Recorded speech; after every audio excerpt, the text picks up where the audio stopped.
Hi this is Prabhat Ranjan. स्वागत करता हूँ आज के इस नई वीडियो में जिसका रिव्यू कर रहे हैं उत्तर प्रदेश में स्थित एक ऐसे स्टेट गवर्नमेंट यूनिवर्सिटी की जहां से अगर आपको बीटेक इंजीनियरिंग करना हो तो सबसे पहले तो टॉप नॉच लेवल का इंफ्रास्ट्रक्चर, बिल्डिंग्स, बड़े ही मैसिव स्केल का कैंपस मिल रहा होगा। बाकी इसके अलावा प्लेसमेंट्स, कॉलेज लाइफ एंड बहुत सी चीजें और कैसी है वीडियो के अंदर हम डिस्कस करेंगे। फिलहाल हम बात करें गौतम बुद्ध यूनिवर्सिटी, आपके ग्रेटर नोएडा उत्तर प्रदेश में स्थित एक स्टेट गवर्नमेंट यूनिवर्सिटी। स्थापना हुई थी 2008 में एंड 2025 में किसी भी प्रकार का कोई एनआरएफ इंजीनियरिंग रैंकिंग प्राप्त नहीं है। आज की इस वीडियो में प्लेसमेंट्स, एडमिशन प्रोसेस का top fee structure, college and hostel life के साथ और बहुत सी चीजें कवर करेंगे। तो चलिए स्टार्ट करते हैं प्लेसमेंट डिटेल्स के साथ। सबसे पहले अगर हमें समझना हो भैया तो इनके पास 4 ईयर बीटेक प्रोग्राम भी है जिसके अंदर मोस्टली कंप्यूटर साइंस इंजीनियरिंग और उनके स्पेशलाइजेशन देखने को मिलेंगे। इसके अलावा 5 year integrated BTech plus MTech के प्रोग्राम्स है जिसके अंदर mostly core branches like mechanical, electrical, civil जैसे ब्रांचेस देखने को मिलेंगे। मैक्सिमम क्राउड इनके 4 year BTech computer science engineering के अंदर देखने को मिलेगा। Reason being students 4 year BTech programme को ज्यादा प्रेफर करते हैं over 5 year integrated BTech and MTech. दूसरी बात कि भैया कंप्यूटर साइंस इंजीनियरिंग को स्टूडेंट्स ज्यादा प्रेफरेंस देते हैं ओवर कोर ब्रांचेस, एंड ये हालत मुझे लग रहा है मैक्सिमम स्टूडेंट्स में से एक आपकी भी होगी।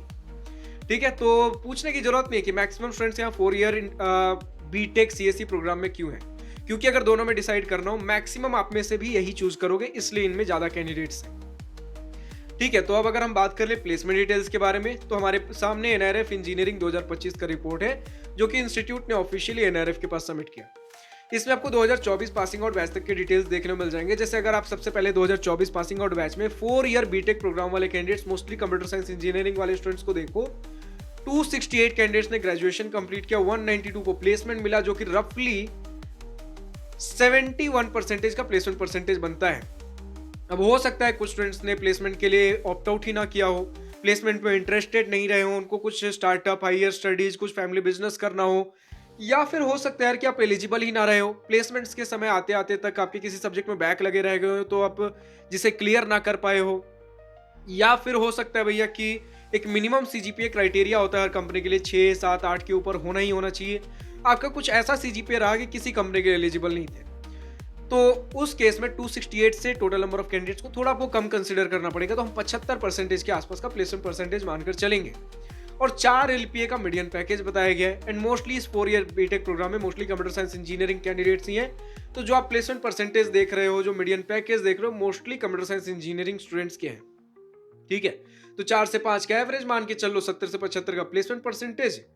और 5 ईयर में हमारे पास कुछ इस प्रकार है कि टोटल 2024 पासिंग आउट बैच में 39 कैंडिडेट्स ने ग्रेजुएशन कंप्लीट किया, सभी आपके 5 year integrated BTech plus MTech वाले जो प्रोग्राम्स थे सभी ब्रांचेस को मिलाकर।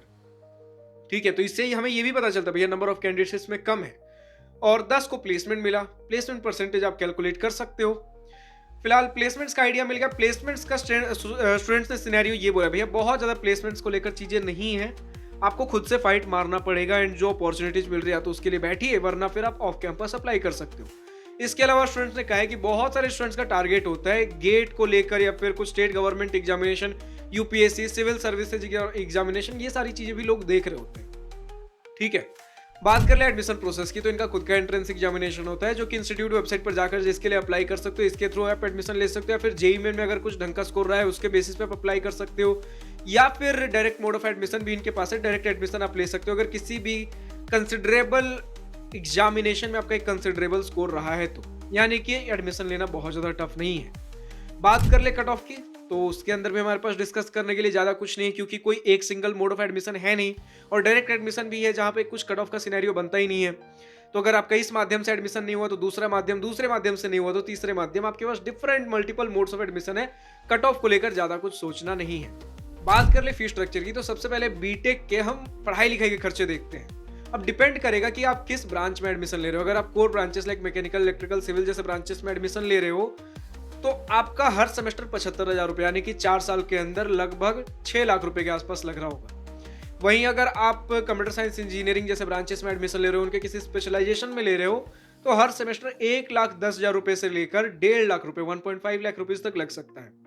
1.5 लाख रुपीज आपके computer science engineering, artificial intelligence जो स्पेशलाइजेशन है इनका, इसके अंदर में देखने को मिला है। यानी कि अगर 1.5 लाख रुपीज आपका बन रहा है 4 साल हर सेमेस्टर, तो 4 साल के अंदर आपका 12 लाख रुपए सिर्फ पढ़ाई लिखाई का खर्च होगा। तो एक स्टेट गवर्नमेंट यूनिवर्सिटी के हिसाब से यार काफी एक्सपेंसिव बन जाता है। इसके अलावा अगर हॉस्टल एंड मेस के बारे में देख लो तो डिपेंड करता है आप किस प्रकार के हॉस्टल रूम्स ले रहे हो।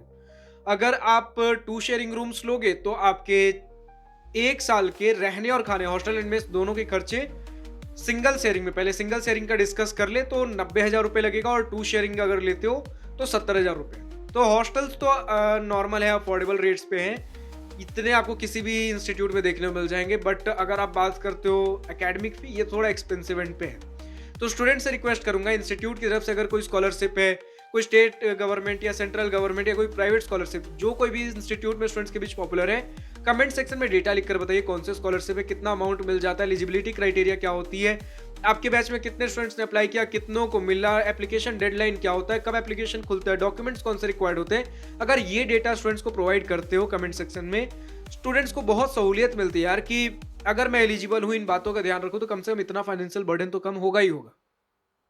ठीक है भैया, ये सारी चीजें हो गई। फाइनली हम पहुंचते अपने कॉलेज एंड हॉस्टल लाइफ की सेक्शन पे, जिसका स्टूडेंट को सबसे बेसब्री से इंतजार होता है। तो 511 एकड़ का आपको कैंपस एरिया देखने को मिलता है ग्रेटर नोएडा के अंदर, एक थोड़े से रिमोट लोकेशन नहीं कहूंगा, लेकिन सिटी के अंदर भी देखने को नहीं मिलता। ठीक है, आपको यमुना एक्सप्रेसवे पे देखने को मिलेगा, एंड थोड़ा लाइक सिटी से कटा हुआ है, बहुत ज्यादा दूर नहीं लेकिन थोड़ा सा कटा हुआ है। इंस्टीट्यूट के जस्ट इमीडिएट में आपको थोड़ा इंडस्ट्रियल एरिया देखने को मिलेगा। तो इस प्रकार का यार आपका लोकेशन बनता है थोड़ा। और अगर लोकेशन एंड आसपास की चीजें बात कर ही रहे हैं तो और कुछ चीजें बात कर लेते हैं। जैसे आपका nearest metro station knowledge park 2 एक्वालाइन आपके 5 से 6 किलोमीटर की दूरी पे देखने को मिलेगा। परी चौक एक्वालाइन 6 से 7 किलोमीटर की दूरी पे आपके नियरेस्ट मेट्रो लाइंस बता रहा हूँ। बाकी अगर नियरेस्ट रेलवे स्टेशन जाना हो, गाजियाबाद जंक्शन 35 किलोमीटर की दूरी पे, और new Delhi railway station 45 kilometre की दूरी पे। दादरी स्टेशन 12 किलोमीटर अगर लोकल ट्रेन वगैरह देखने हो। बाकी nearest airport Indira Gandhi international airport है 55 से 60 किलोमीटर की दूरी पे। तो न्यू दिल्ली भी लगभग आपके पास 50 से 60 किलोमीटर की दूरी पे देखने को मिलेगा।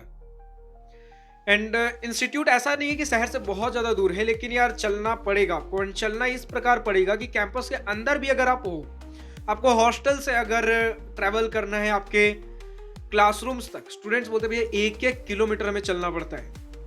इंस्टीट्यूट यार बहुत ही बड़े साइज का, एंड इंस्टीट्यूट आपका एक सर्कुलर शेप का देखने को नहीं मिलेगा, थोड़ा ऐसा स्ट्रेच शेप में है। जिससे अगर फर्दर मोस्ट पॉइंट बात कर लो, इंस्टीट्यूट के जो 2 पॉइंट जो सबसे दूर हो सकते हैं, इसमें लगभग 2.5 किलोमीटर की दूरी है। इंस्टीट्यूट आपका इतना बड़े साइज का है। इंफ्रास्ट्रक्चर आपको टॉप नॉच लेवल का मिलेगा। स्टूडेंट्स कह रहे हैं हाँ भैया कुछ जगह पर ऐसे इंस्टीट्यूट है जहां पर मरम्मत की जरूरत है, लेकिन वो थोड़े ऐसे जो थोड़े पुराने हो गए हैं। ठीक है, भले चलो 2008 में बना था, लेकिन ठीक है फिर भी थोड़े पुराने हो गए हैं, रेनोवेशन की जरूरत है। लेकिन इतनी सारी चीजें बनी हुई है। हॉस्टल्स आप समझो यार कि बॉयज के लिए सिर्फ सिंगल शेयरिंग रूम्स अवेलेबल है, गर्ल्स के लिए single and double sharing rooms options मिल जाएंगे। एंड जिस तरीके से आप इनका इंफ्रास्ट्रक्चर देखोगे, एक एक कोना कोना बना हुआ है, मेडिटेशन सेंटर्स तक आपको देखने को मिलते हैं। अगर एक ब्रीफ में मुझे आपको इंस्टीट्यूट का आइडिया देना हो, इंफ्रास्ट्रक्चर टॉप नॉच लेवल का, यार भर भर के कैंपस बनाए गए इंफ्रास्ट्रक्चर के तौर पे, लेकिन फेस्ट एंड इवेंट्स ज्यादा नहीं होते।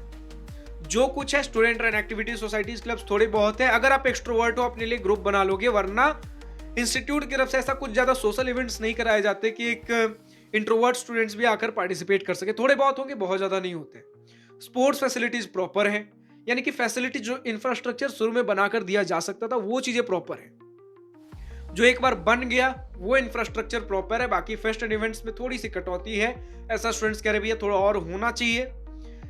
एंड प्लेसमेंट्स थोड़ा और बेटर होना चाहिए था, स्टूडेंट्स कह रहे हैं। सिटी से थोड़ा सा बाहर है तो थोड़ा आइसोलेटेड फील कर सकते हो। नाइट लाइफ के तौर पे स्टूडेंट ने बोला भैया बहुत ज्यादा कुछ नहीं है, लेकिन ये भी स्टूडेंट्स ने कहा है कि हॉस्टल के कुछ इन टाइमिंग्स हमें देखने को नहीं मिले। आपको जब हॉस्टल के अंदर आना हो जाना हो आ जा सकते हो, जो कि रेयर बात है। ऐसी चीजें आपको बहुत लाइक रेयर कुछ आईआईटीज में एंड बहुत ही रेयर इंस्टीट्यूट्स में देखने को मिलती है, वरना हर इंस्टीट्यूट में कुछ ना कुछ इन टाइमिंग्स आपको देखने को मिलेंगे कि रात के 8 बजे 10 बजे से पहले आपको इंस्टीट्यूट के अंदर आ जाना है। अब अगर कुछ ऐसा है तो कमेंट सेक्शन में लिखकर बताइए, वरना स्टूडेंट्स हमें यही जानने को मिला कि आज सच कुछ इन टाइमिंग्स नहीं है। बट ज्यादा कुछ हैपनिंग एनवायरनमेंट हमें देखने को मिलता भी नहीं। स्टूडेंट्स का यही कहना है कि अगर आप एक्सट्रोवर्ट हो, अपना कुछ फ्रेंड ग्रुप बना रखे हो, तब तो आपका कॉलेज लाइफ कट जाएगा, वरना इंट्रोवर्ट्स के लिए थोड़ी दिक्कत होने वाली है। ठीक है, आपको खुद अपने कॉलेज लाइफ के लिए फाइट मारना पड़ेगा। तो कॉलेज लाइफ खुद बनाना पड़ेगा, प्लेसमेंट्स के लिए खुद फाइट मारना पड़ेगा। अगर कंपनीज जो इंस्टीट्यूट के अंदर आ रही है आपको ढंग की नहीं लग रही है, आपको ऑफ कैंपस खुद अप्लाई करना पड़ेगा, जो आपको मिलता है इंफ्रास्ट्रक्चर। ठीक है, एंड बिना किसी हार्ड कट ऑफ के आपको कंप्यूटर साइंस इंजीनियरिंग की degree from state government university, इसी प्रकार का आपका इंस्टीट्यूट है। बाकी अगर नियरेस्ट रेलवे स्टेशन वगैरह तो हमारी बात हो गई, कॉलेज लाइफ वगैरह, स्पोर्ट्स फैसिलिटीज हमने सारा कुछ डिस्कस कर लिया, हॉस्टल हो गया है। आज की इस वीडियो में इतना ही। अब जो भी स्टूडेंट्स गौतम बुद्ध यूनिवर्सिटी से इस वीडियो को देख रहे हैं, अभी तक का आपका अपना experience, exposure, pros and cons, positive and negative points of this institute, कुछ भी अगर लिखकर बताना, कमेंट सेक्शन आपके लिए हमेशा खुला है। इसके अलावा अगर आपकी मेरी किसी बातों से सहमत या असहमत होकर लगता है मैंने कोई पॉइंट रॉन्ग बोला है, मिसिंग, आउटडेटेड इन्फॉर्मेशन है, कमेंट सेक्शन में सही डेटा लिखकर बताना ना भूले। इसके अलावा जो भी स्टूडेंट्स और किसी दूसरे कॉलेज का वीडियो देखना चाहते हैं, कमेंट सेक्शन में डिमांड करिए। एंड अगर आप किसी पर्टिकुलर इंस्टीट्यूट से इस वीडियो को देख रहे हो, अगर आपको भी अपने इंस्टीट्यूट का इसी प्रकार का एक रिव्यू वीडियो चाहिए, कमेंट सेक्शन में डिमांड करिएगा। डिमांड होगी हम जल्द से जल्द कवर करेंगे, लेकिन अगर ज्यादा डिमांड नहीं है, आप अपने इंस्टीट्यूट से बात करिएगा, हमें रीच आउट करें। डिस्क्रिप्शन में हमारा जीमेल आईडी दिया गया prabhatar729@gmail.com। हमें रीच आउट करें फॉर अ स्पॉन्सर्ड वीडियो, जिसके अंतर्गत हम आपके इंस्टीट्यूट को जल्द से जल्द कवर करेंगे। आपको जिस प्रकार का भी डेटा हाईलाइट कराना है, भैया हमारे इंस्टीट्यूट में ये सारी चीजें, हम हर प्रकार का डेटा हाईलाइट करेंगे, लेकिन क्रॉस चेक, फैक्ट वेरीफाई करने के बाद। क्योंकि हमारा मेन मकसद ये है यार कि स्टूडेंट्स को फर्क नहीं पड़ना चाहिए कि वीडियो स्पॉन्सर्ड है कि नॉन स्पॉन्सर्ड है। उनके लिए सारे ही वीडियोस उतने ही रॉ, रियल एंड अनबायस्ड होने चाहिए। फिलहाल आज की इस वीडियो में इतना ही।